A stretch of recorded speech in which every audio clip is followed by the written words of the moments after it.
स्वतःवर विजय मिळवणे हे हजारो युद्ध जिंकण्यापेक्षा श्रेष्ठ आहे असे सांगून शांतता, संयम आणि करुणा याचा आयुष्यभर प्रचार करणारे तथागत भगवान बुद्ध, ज्यांनी तलवारीच्या धारेवर राज्यापाठी राज्य जिंकले, परंतु एका क्षणी त्यांना जाणवले की रक्ताचे पाठ वाहून जमिनी जिंकता येतात, परंतु माणसाचे मन जिंकता येत नाही. त्याच क्षणी त्यांनी तलवार खाली ठेवली. तलवार हाती घेणं फार सोपं आहे, क्रोधात येऊन तलवार हाती घेणं फार सोपं आहे, परंतु राग शांत करून तलवार खाली ठेवणं फार कठीण आहे. हे जेव्हा त्यांना कळलं तेव्हा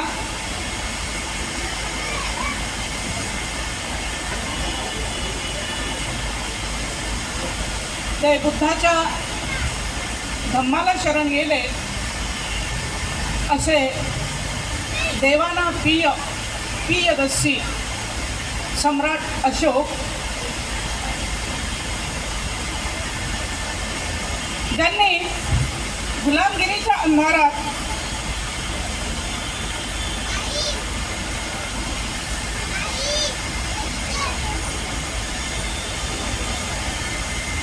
स्वराज्याची मुहूर्तमेढ रोवली. राज्य तलवारीने नव्हे तर न्यायाने टिकवून ठेवता येते हे दाखवून दिले ते न्यायप्रिय राजा छत्रपती शिवाजी महाराज. शिक्षणाचे महत्त्व काय आहे हे पटवून देणारे, स्त्री आणि शूद्राती शूद्रांना शिक्षणाची सोय करणारे, शिक्षण देणारे आणि परिवर्तनाची ज्वाला उभी करणारे महात्मा फुले,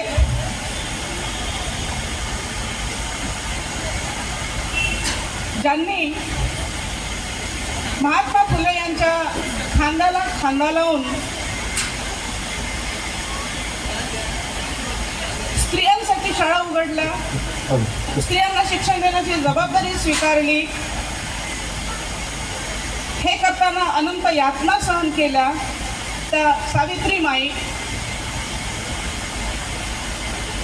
ज्यांनी समाजातील विषमता आणि अज्ञान नष्ट करण्याची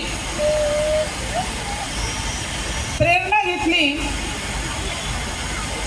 ती प्रेरणा महात्मा फुले यांच्याकडून घेतली, ज्यांनी हजारो वर्षाच्या वर्णव्यवस्थेला छेद दिला. अखंड आयुष्य या देशातील, मला वाटतं ही भाषणाची योग्य वेळ नाही आहे, कोणीही शांत बसलेलं नाही आहे.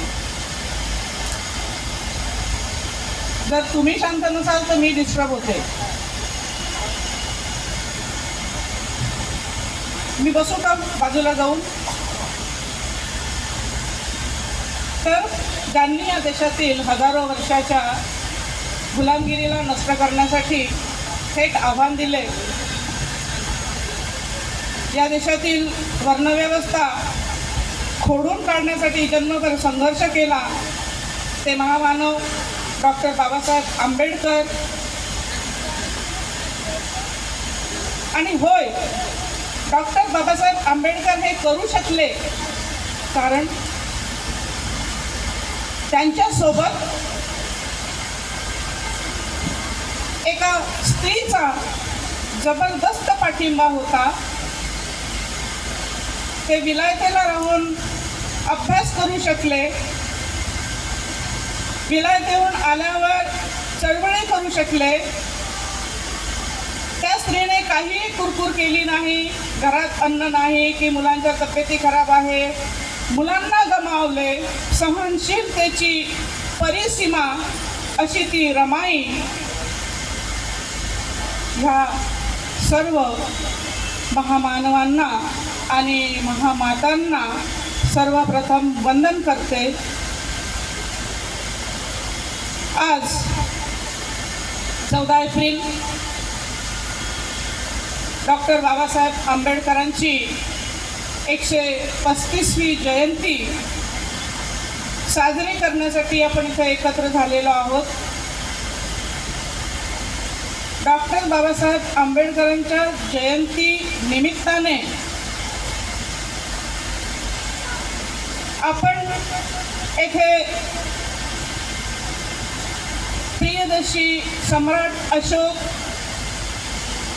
छत्रपती शिवाजी महाराज, महात्मा ज्योतिबा फुले यांचीही संयुक्त जयंती साजरी करत आहोत.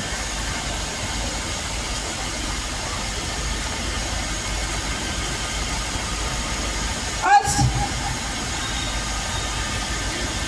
हा कार्यक्रम सादर करत असताना विचारपीठावर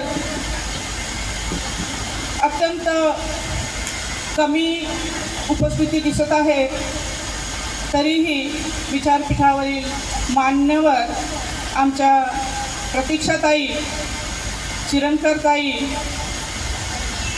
उपस्थितांमध्ये आमचे बंधू शांताराम वाळिंजकर, बंधू संजय कुमार खैरे, आमचे बंधू बी डी सुर्वे, आमचे बंधू सुदेश सावंत. सर्वांची नावं घेणं शक्य नाही, समजून घेऊ शकता. म्हणून ठराविक 2-3 लोकांची नावं घेतलीत. बरेच जण मग रुसतात, माझं नाव नाही घेतलं, माझ्या नवऱ्याचं नाव नाही घेतलं, क्षमा करा. मला सगळी नावं आठवतही नाही आणि घेणंही शक्य नाही. तसेच सर्व शाखांचे पदाधिकारी सदस्य, सर्व संस्थांचे पदाधिकारी सदस्य, सर्व महिला मंडळांचे पदाधिकारी आणि सदस्य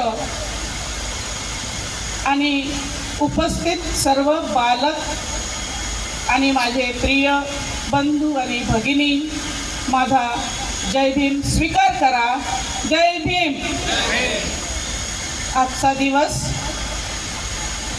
हा अत्यंत पवित्र आणि प्रेरणादायी आहे, ऐतिहासिक आहे. कारण आज आपण या 4 महामानवांचा एकत्रित जयंती महोत्सव साजरा करत आहोत. बोर्डवर 4 महामानवांची नावं असल्यामुळे मी केवळ एकाच व्यक्तीचं नाव घेतलं तर तो अन्याय होईल. म्हणून मी 4ही महामानवांबद्दल थोडक्यात बोलणार आहे.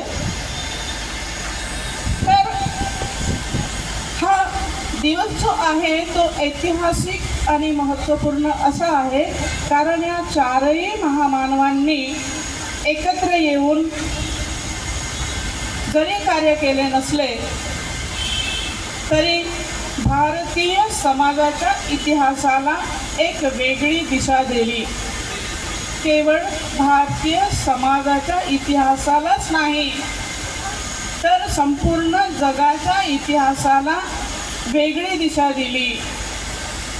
समाजाला नवे शिक्षण दिले, समाजात मानवता उंचावण्याचे कार्य केले आणि म्हणून आपण ह्या मान्यवरांना जयंती रूपाने मानवंदना देत आहोत. माझ्यातर्फेही ह्या 4ही मान्यवरांना मी आदरांजली वाहते. मित्रांनो, प्रियदर्शी राजा सम्राट अशोक यांनी युद्धाच्या ज्वालांमधून शांततेचा स्वीकार केला. कलिंग युद्धानंतर अहिंसा, करुणा, शांतता, सत्य जिथे त्यांना भासली त्या बुद्धाच्या विचारांचा त्यांनी स्वीकार केला, बुद्धाच्या धम्माचा स्वीकार केला. केवळ स्वीकार करून ते थांबले नाही, तर त्यांनी विविध देशांमध्ये प्रचार आणि प्रसार केला. आणि म्हणूनच असे ठासून म्हणावेसे वाटते की सम्राट अशोकाने बुद्ध धम्म जर टिकवून ठेवला नसता आणि प्रचार केला नसता विविध शिलालेखांमधून, तर आज बुद्ध धर्म हा अस्तित्वातही नसता. हे महान कार्य सम्राट अशोकाने केले. आपण त्या प्रियदर्शी सम्राट अशोकाचे ऋणी आहोत, ते आपण मान्यच केले पाहिजे. त्यांच्या शासनात न्याय, समता आणि लोककल्याण ह्या गोष्टीसाठी सर्वोच्च स्थान होते. आणि त्याच गोष्टी आज आपण संविधानातूनही बघतो. डॉक्टर बाबासाहेब आंबेडकर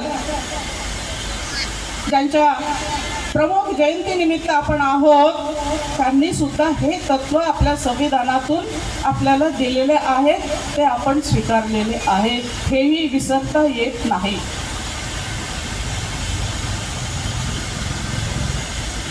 छत्रपती शिवाजी महाराज हे स्वराज्याची स्थापना करणारे, प्रत्यक्षात स्वराज्य स्थापन करून दाखवणारे शौर्य, धैर्य आणि न्यायप्रियतेचे प्रतीक. स्त्रियांना सन्मान देणारे, धर्मनिरपेक्षता आणि न्यायप्रियतेचं प्रतीक असणारे असे राजा. त्यांनी त्यांच्या शासनातून दाखवून दिले की तलवारीच्या पात्यावर राज्य चालवता येत नाही, तर न्यायाच्या तत्वावर राज्य चालवता येते. आणि तसा पायंडा घालून दिला.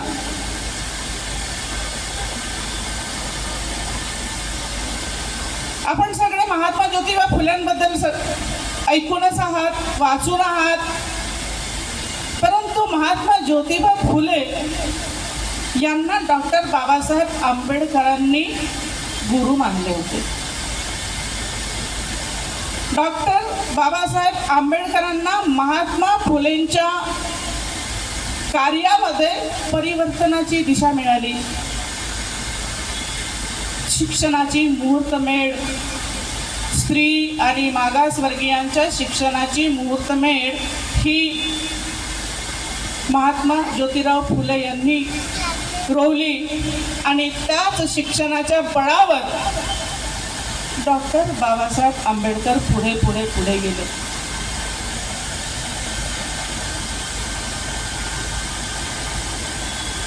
त्यानंतर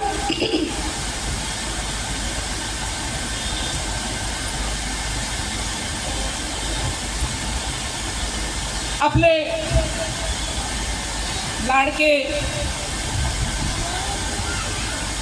भारतीय संविधानाचे शिल्पकार डॉक्टर बाबासाहेब आंबेडकर यांनी समाजातील अन्याय, विषमता, अज्ञान आणि अस्पृश्यतेविरुद्ध आयुष्यभर लढा दिला. तळागाळातील लोकांसाठी संविधानातून अधिकाराची निर्मिती केली. स्त्री आणि मागासवर्गीयांसाठी सत्ता मिळवून दिली, मान मिळवून दिला. माणुसकी काय असते हे दाखवून दिले. तर ह्या चारही महापुरुषांच्या विचारसरणीमध्ये, कार्यप्रणालीमध्ये एक समानता दिसून येते, एक सूत्रता दिसून येते. ती म्हणजे मानवता, समानता, समता आणि न्यायप्रियता. संपूर्ण मानव जातीच्या कल्याणासाठी लढणारे हे मान्यवर ह्यांच्या पावलावर पाऊल टाकून आपण चाललं पाहिजे, तरच त्यांना खऱ्या अर्थाने श्रद्धांजली होईल असे मला वाटते. आणि म्हणूनच मला असे वाटते की आज केवळ जयंती नाही, तर ही आजचा दिवस हा विचाराचा अंगार पेटवणारा आहे.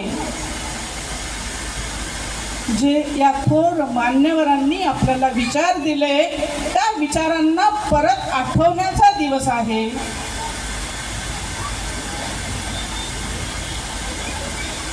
इथे परिवर्तनाची दिशा मान्यवरांनी आपल्याला दिली आहे.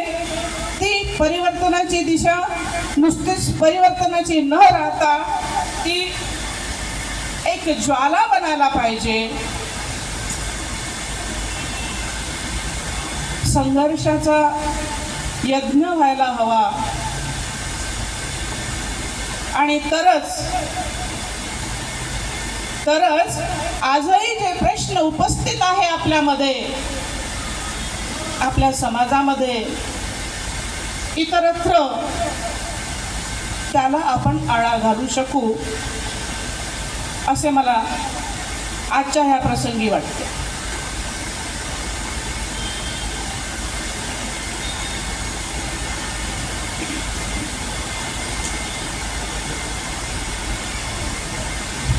म्हणूनच आपण या महापुरुषाच्या विचारांशी प्रामाणिक राहिले पाहिजे. प्रामाणिकपणे त्या महापुरुषांची विचारांची जपणूक केली पाहिजे. आणि मग विचारांची जपणूक करायची म्हणजे काय करायचं आम्हाला विचारच माहीत नाही. आम्ही वाचनच करत नाही. आमची संस्कृती आता वेगळी होत चालली आहे. याचीही फार मोठी शोकांतिका आज समाजात दिसते आहे. तिथेही कुठेतरी आळा घातला जायला हवा असंही या प्रसंगी मला बोलावेसे वाटते. कारण आजचं युग हे डिजिटल युग आहे. डिजिटल युगामध्ये पुस्तकं वाचणे, विचार वाचणे, थोडा मोठा मेसेज असला मोबाईलवर तर तोही वाचला जात नाही. हे मी अनुभवलं आहे. मीही त्यातलीच आहे. मी कुठे वेगळी आहे. तर हा सगळा परिणाम भारतीय संस्कृतीवर, आपल्या तारुण्यात जी आज तारुण्य असणारी लोकसंख्या आपल्या देशात जास्तीत जास्त आहे, त्यांच्यावर यातून चांगला परिणाम होण्याऐवजी वाईट परिणाम होतो. आपण कितीही विचार पेरायचा प्रयत्न केला, तो विचार त्यांच्यापर्यंत झिरपत नाही. तो विचार त्यांच्यापर्यंत झिरपावा याच्यासाठी काय करता येईल त्याची मोर्चे बांधणी आपण करायला पाहिजे. तरुण पिढीला पुढे आणले पाहिजे. तरुण पिढीसाठी काहीतरी नवीन अजेंडा तयार केला पाहिजे असे या प्रसंगी मला वाटते आहे. अन्याय आजही आहे, तेव्हाही होता. अज्ञान आजही आहे, तेव्हाही होता. विषमता आजही आहे, तेव्हाही होता. आणि म्हणूनच सम्राट अशोकांनी स्वीकारलेल्या करुणेच्या धम्माची, बौद्ध धम्माची, जशी त्यावेळी त्यांना लोकांना आवश्यकता भासली होती तशी आजही आणि उद्याही असेल याची जाणीव तेव्हाच डॉक्टर बाबासाहेब आंबेडकरांना झाली होती आणि म्हणूनच त्यांनी बौद्ध धम्माची काठी आपल्या हातात दिली आहे. त्या बौद्ध धम्माची जपणूक करणे आपले सर्वांचे कर्तव्य आहे. आता बौद्ध धम्माची जपणूक करताना बऱ्याच गोष्टी आहेत त्या आपण विसरतो आणि अनुकरण करण्याच्या पाठीमागे लागतो. अनुकरण कोणाचं? दुसऱ्या धर्मियांचं. त्यांनी फटाके फोडले का आता आपण फटाके फोडले पाहिजे. त्यांनी आतिषबाजी केली का आता आपण आतिषबाजी केली पाहिजे. त्यांनी रंग खेळले का आता आपण रंग खेळले पाहिजे. त्यांनी बोंबा मारल्या का आता आपणही बोंबा मारल्या पाहिजे. तर इथे कुठेतरी सुधारणा व्हायला पाहिजे.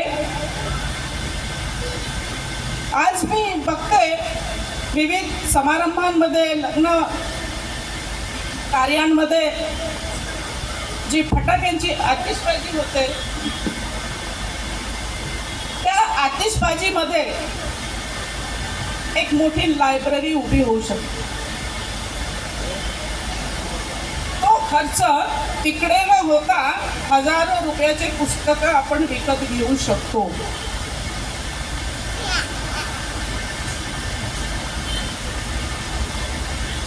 ह्या गोष्टीकडे सुद्धा कधीतरी कुणीतरी लक्ष द्यावे असं मला सारखं वाटतं. डॉक्टर बाबासाहेब आंबेडकर यांनी आयुष्यभर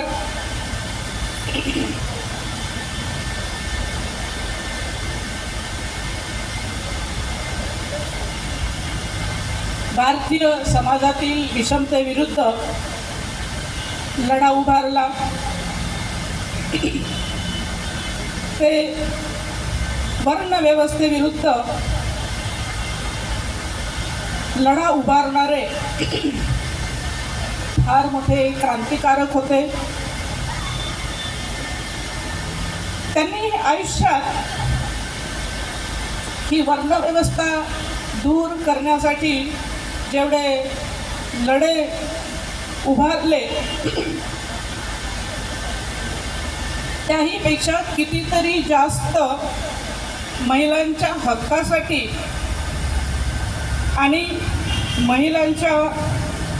महिलांवर होणाऱ्या अन्यायाविरुद्ध मार्गदर्शन करण्यात आपले जीवन व्यतीत घातले, मार्गदर्शन केले. त्याहीपेक्षा जास्त जेवढा काळ त्यांनी अस्पृश्यतेच्या विरुद्ध लढा दिला त्याहीपेक्षा जास्त महिलांच्या उत्थानासाठी, महिलांच्या विकासासाठी मार्गदर्शन करण्यात त्यांनी घालवलेलं आहे. त्यांनी मार्गदर्शन करताना सरळ सरळ सांगितले की शिक्षण हे वाघिणीचे दूध आहे. प्रत्येक महिलेने साक्षर झाले पाहिजे. साक्षरता आली, शिक्षणाचा प्रसार झाला तरच प्रत्येक महिला ही अन्यायाविरुद्ध उभी राहू शकेल, सक्षम होऊ शकेल, विचारप्रवण होऊ शकेल. आणि साक्षरताच जर नसेल, तिला वाचताच जर येत नसेल तर ती अन्यायाविरुद्ध लढा देऊ शकणार नाही. हे त्यांनी त्या काळात साधारण 14 तळ्याच्या सत्याग्रहाच्या वेळी उद्गारलेले शब्द आहेत की स्त्रियांनीही साक्षर व्हावे. कारण स्त्रिया ह्या दुहेरी गुलामगिरीत आहेत. कोणती दुहेरी गुलामगिरी? एक तर जाती व्यवस्थेची गुलामगिरी आणि दुसरी म्हणजे पुरुष प्रधान संस्कृतीची गुलामगिरी. आता ह्या दोन गुलामगिरीपैकी स्त्रियांची कोणती गुलामगिरी गेली आहे हे सांगा. कोणती गुलामगिरी गेली आहे?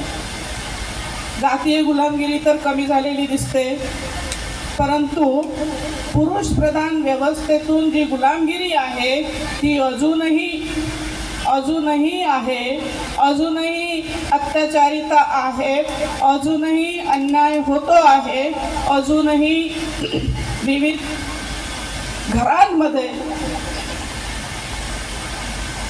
स्त्रियांवर होणारे अन्याय अत्याचार उघडकीस येत आहेत, पेपरला बातम्या येत आहेत, बालिकांवर सुद्धा अत्याचार होत आहेत. हे सगळे पुरुष प्रधान संस्कृतीचे परिणाम आहेत. तर ही गुलामगिरी अजूनही स्त्रियांच्या वाट्याला आहे. मागे मी बोलताना म्हटलं होतं की आज स्त्रियांना सगळ्यात जास्त भीती वाघाची किंवा हिंस्त्र पशूची वाटत नाही, पण ह्या गुलामगिरीची सगळ्यात जास्त भीती वाटते. हे आजही तेवढेच सत्य आहे.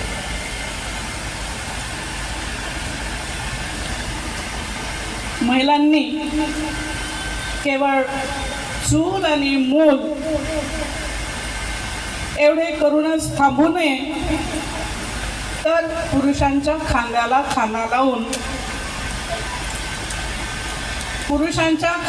खांदा लावून काम केले पाहिजे. शिक्षण तर घेतले पाहिजेच, पण पुरुषांच्या खांद्याला खांदा लावून काम केले पाहिजे. आणि स्वतःची कमाई असेल तर ती स्वतंत्रपणे जगू शकते, सक्षम होऊ शकते, निर्णय घेऊ शकते. घरातल्या बऱ्याचशा गोष्टींमध्ये आजही महिलांना निर्णय घेता येत नाही. मतदानाला जायचं असलं, उदाहरणार्थ मतदानाला जायचं असलं तर महिला विचारते पुरुषांना कोणाला मत द्यायचं. एवढी सुद्धा साधी निर्णय क्षमता आमच्या महिलांमध्ये अजूनही आलेली नाही. ही निर्णय क्षमता कधी येईल? जेव्हा तुम्ही वाचन कराल. शिकलो, आम्ही महिला सगळ्या शिकलो, पण काय शिकलो? आम्ही शिकलो पाठ्यक्रमातील शिक्षण. पाठ्यक्रमामध्ये जे शिक्षण आहे ते आम्ही शिकलो. आजही तेच शिक्षण आहे. मी एक टीचर म्हणून सांगू शकते मी काय शिकवलं. मी काहीच शिकवलं नाही. जे जगण्यासाठी आवश्यक असते ते पाठ्यपुस्तकात नाहीच मिळत. आम्ही बांधील होतो. एखादा व्यक्ती एखादी वेळा जर कॉलेजमध्ये शिक्षण बाहेर, पाठ्यक्रम बाहेर बोलायला गेलो तर लगेच ऑब्जेक्शन घ्यायचे मुलं. हे सिलेबसमध्ये नाही आहे, सिलेबसच्या बाहेर मॅडम शिकवतात. प्राचार्याकडे तक्रार जायची. तर काय शिकलो आपण? आपलं शिक्षण हे अवांतर वाचनाने घडतं, अनुभवाने घडतं. ते अनुभव, ते वाचन, अवांतर वाचन म्हणजे वैचारिकच वाचा असं नाही. कथा कादंबऱ्या पण वाचा, त्याच्यातूनही आपल्याला बरंच शिकता येतं. कविता वाचा, विविध तऱ्हेचे प्रवास वर्णन वाचा, आपल्याला त्याच्यातूनही शिकता येतं. पण ते आम्ही करत नाही, आम्हाला वेळच नाही. आमची तब्येत खराब झाली तरी आम्ही काम काम काम काम, महिला वर्गांना मग सांगते काम काम काम, आम्हाला वेळच नाही. प्रतीक्षाताई बोलल्या गुडघे गेले, कंबर गेली, पण तरी काम संपत नाही. अहो प्रतीक्षाताई हे एक उदाहरण आहे. हे प्रत्येकीची व्यथा आहे, प्रत्येकीची व्यथा आहे. ती घरातल्या सगळ्यांसाठी राबते, पण तिच्यासाठी राबणारा कुणीही नसतो. म्हणून आवर्जून सांगावेसे वाटते की पहिल्यांदा स्वतः खा, नंतर इतरांना खाऊ घाला. स्वतःची तब्येत आधी सांभाळाल, तेव्हाच तुम्ही इतरांची तब्येत सांभाळण्यासाठी सक्षम व्हाल. तर एवढं सुद्धा जबाबदारीच्या ओझ्याखाली दबून आम्ही करत नाही. आम्ही जबाबदार स्त्रिया आहोत जबाबदार, पण त्याच्या पुढे काय? कारण आपण हे शिकतच नाही की स्वतःलाही सांभाळायचं आहे. तर विषय थोडा भटकला. डॉक्टर बाबासाहेब आंबेडकरांनी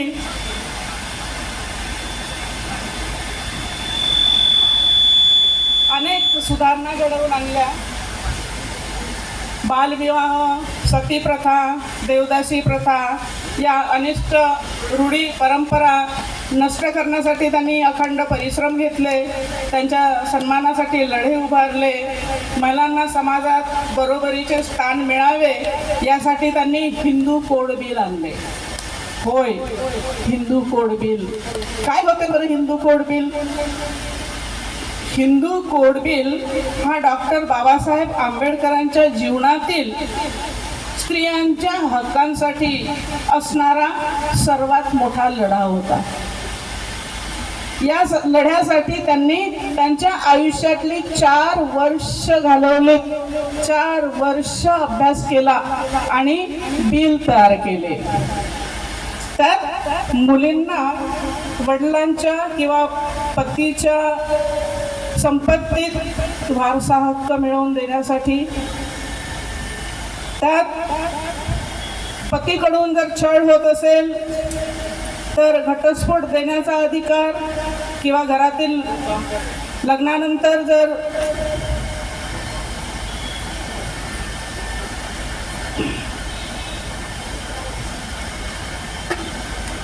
वैवाहिक जीवन धोकादायक असेल तर घटस्फोट घेण्याचा अधिकार, कायदेशीर मान्यता, आंतरजातीय विवाहास मान्यता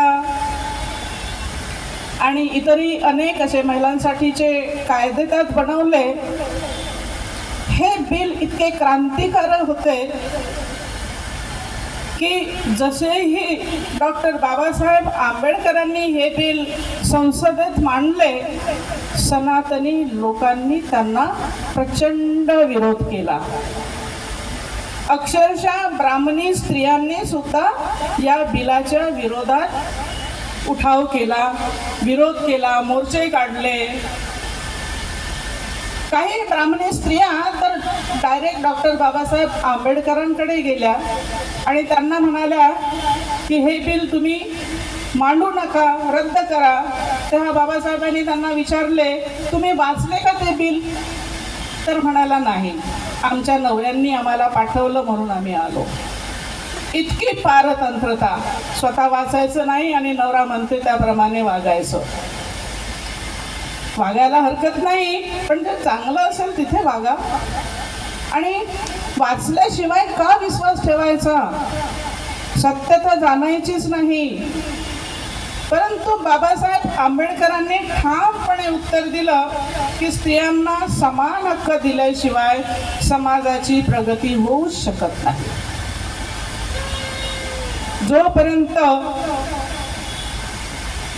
समाजात स्त्रियांची प्रगती होत नाही तोपर्यंत देशाची प्रगती झाली असे समजताच येत नाही, असे वारंवार डॉक्टर बाबासाहेब आंबेडकर म्हणायचे. आज जे अधिकार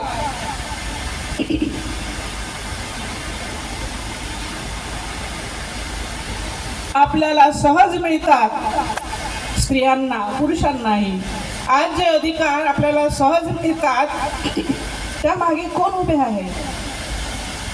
त्यामागे कोण उभे आहे याचा विचार आपण कधी केला आहे का? असे म्हणतात की प्रत्येक पुरुषाच्या प्रगतीमागे एका स्त्रीचा हात असतो. ती मग पत्नी असेल, आई असेल, बहीण असेल, एका स्त्रीचा हात असतो.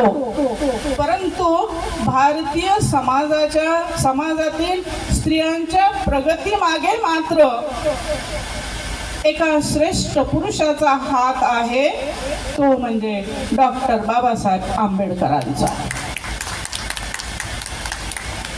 आज जे अधिकार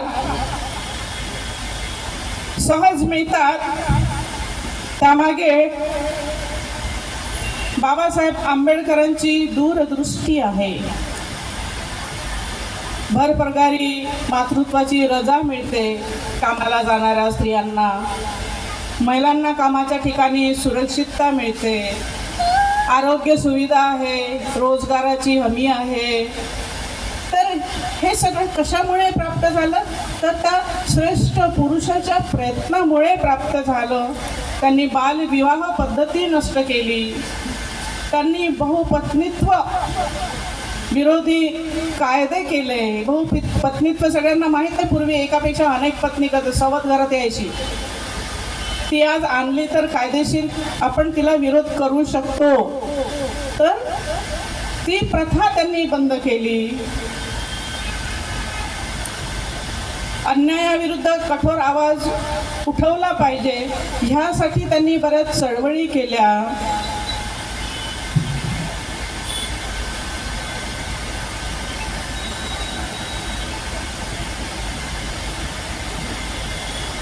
अन्याय अत्याचाराच्या मुळावर घाव घातला आणि स्त्रीला देखील स्वतंत्र अस्तित्व असते असे ठामपणे सांगितले. यासाठी त्यांनी देशभर चळवळी केल्या. विविध कॉलेजेसमध्ये स्त्रियांना शिक्षणासाठी प्रवेश मिळावा यासाठी प्रयत्न केला. स्त्रियांसाठी शाळा कॉलेजेस उघडले. हे सगळे कार्य डॉक्टर बाबासाहेब आंबेडकरांनी केले.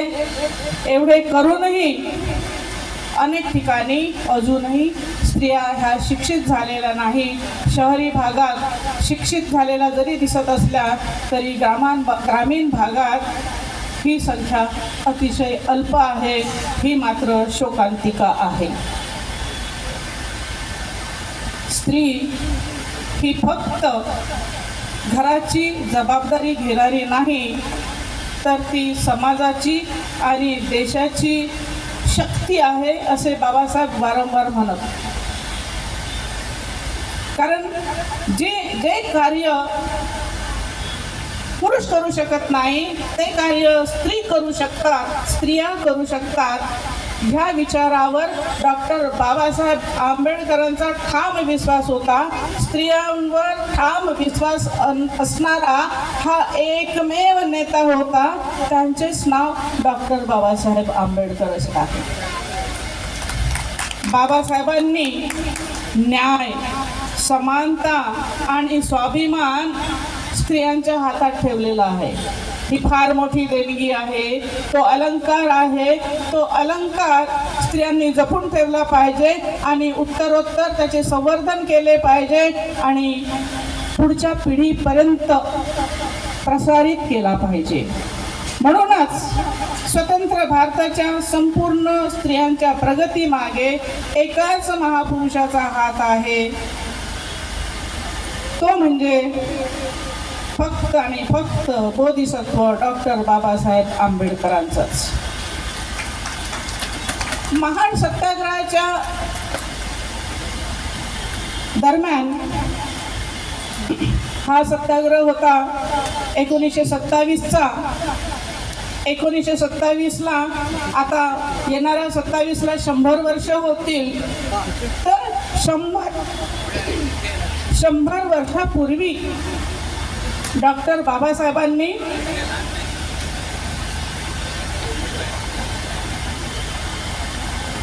स्त्रियांच्या शक्तीची ओळख स्त्रियांना करून देण्याचा प्रयत्न केला. ते म्हणायचे आपल्या घरातल्या अडचणी जशा स्त्री आणि पुरुष मिळून सोडवतात तशाच देशाच्या अडचणी, समाजाच्या अडचणी सुद्धा स्त्री आणि पुरुषांनी मिळून सोडवला पाहिजे. तरच समाज सुधारेल, तरच देश सुधारेल. अस्पृश्यता निवारणाच्या कार्यात देखील स्त्रियांनीच पुढाकार घ्यायला पाहिजे असा बाबासाहेबांचा आग्रह होता आणि त्यावेळी सुद्धा जास्तीत जास्त संख्येने स्त्रियांचा सहभाग हा बाबासाहेबांच्या लढ्यामध्ये होता.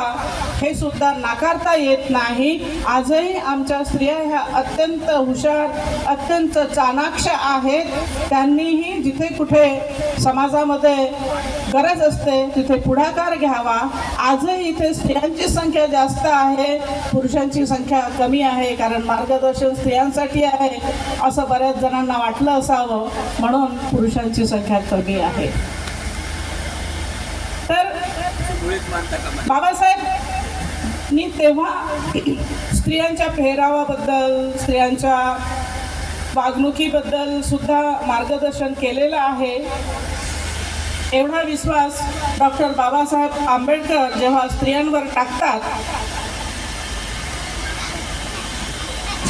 तो केवढा दूरदृष्टीचा व्यक्ती असावा हे आपल्या लक्षात येतं. एवढेच नव्हे तर महिलांसाठी त्यांनी अनंत उपकार करून ठेवले.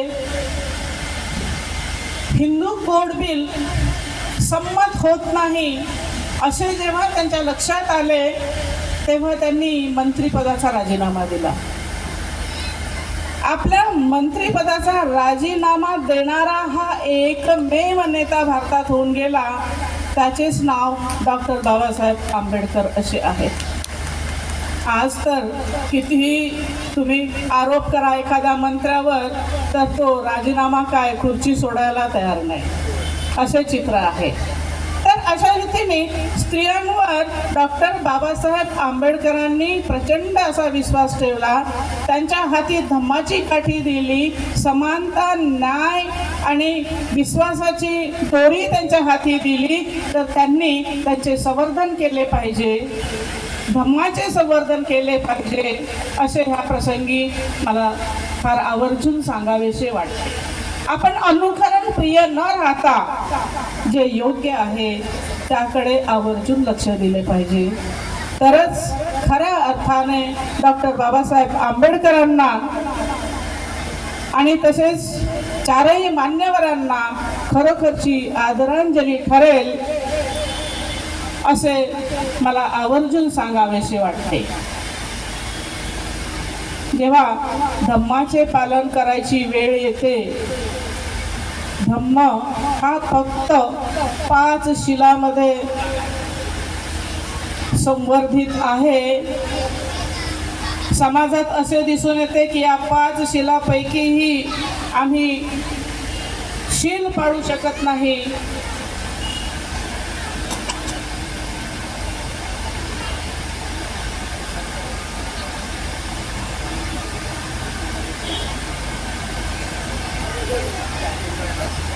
स्त्रिया ह्या पूर्णपणे शिलाचं पालन करतात, पण पुरुषांपैकी बरेच जण शिलाचं पालन करत नाहीत. आजही आमच्याकडे मोठे उत्सव असले की तिथे आम्हाला बाटल्या पाहिजे असतात. हळदी कार्यक्रम, नामकरण विधी, वाढदिवस, त्याशिवाय पुरुषांची शांतीच होत नाही. त्यांना त्योहार चांगला केला असे वाटतच नाही. कारण आम्हाला अनुकरण करायचं असतं. पाडवा जसा साजरा करतात तसं आम्हाला नाचायचं असतं. कारण इतर उत्सवामध्ये जसे नाचतात तसं आम्हाला नाचायचं असतं. पण डॉक्टर बाबासाहेब आंबेडकर यांनी विचार डोक्यात ठेवायला सांगितले आहे, नाचायला नाही सांगितलं. नाचा, पण विचारही घ्या, विचाराने नाचा, तरच ती खऱ्या अर्थाने श्रद्धांजली ठरेल असे आवर्जून सांगावेसे वाटते. तर मला वाटतं बराच वेळ घेतला आणि सर्वजण सांस्कृतिक कार्यक्रमासाठी उत्साहाने वाट बघत आहेत, तर इथे थांबलं पाहिजे. मी सर्वांचा निरोप घेते. जय भीम, जय भारत.